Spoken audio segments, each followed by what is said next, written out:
امثال کویت و غیره گوشمالی خوبی از ایران میخواد یه ضرب شستی نشان بده به اینها تا اینها حداقل برای همیشه در تاریخشون بماند که بدانند که با شیعه، با بچه های شیعه، با پیروان علی، با شیعیان علی خلاصه نمیتونن بگن بالا چشمت ابروس.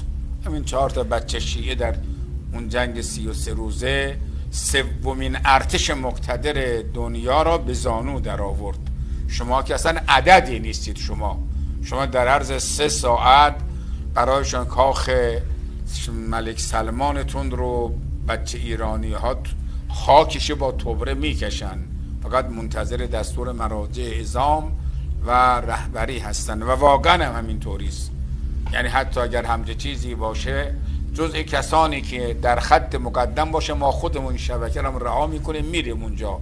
یعنی واقعا جهاد کردن علیه آل سعود عین همون جهادی است علیه قریش در جنگ بدر، در جنگ احد، در جنگ احزاب، در قضیه کربلا با سپاه یزید. یعنی هیچ تفاوتی ندارد. من همینجا میخوام اعلام کنم به همه عزیزان مسلمان اهم از شیعه و سنی که آماده باشن به مجرد اینکه اجازه دادن کار اینها باید، یعنی واقعا مایه ننگ جهان بشریت شدن، نه فقط جهان اسلام.